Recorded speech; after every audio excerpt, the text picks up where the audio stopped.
Do you shop online?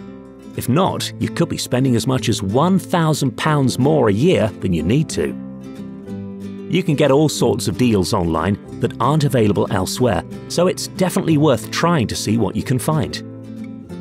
Shopping for insurance online using comparison websites can almost always make you a saving of 15% or more, compared to doing it over the phone or automatically renewing with your current provider. That's a hefty saving. Use websites like comparethemarket.com or moneysupermarket.com to find the best deal. Online shops often have sales on, from 10% to 50% off. Sometimes they have online-only sales, so they're cheaper than on the high street. And there are plenty of online discount codes available too. Search sites like myvouchercodes.co.uk for discounts before you spend to get money off. There are cashback websites like quidco.com too, where you actually get money for buying things.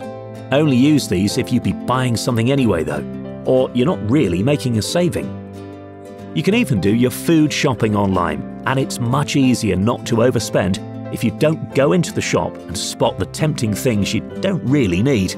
That magazine or tin of biscuits can't slip into your trolley if you're not actually there. Try writing a list and ordering your food shop online. You can pick your own delivery slot and they'll deliver any day of the week. Remember, there might be a small delivery charge, but you should still be saving overall.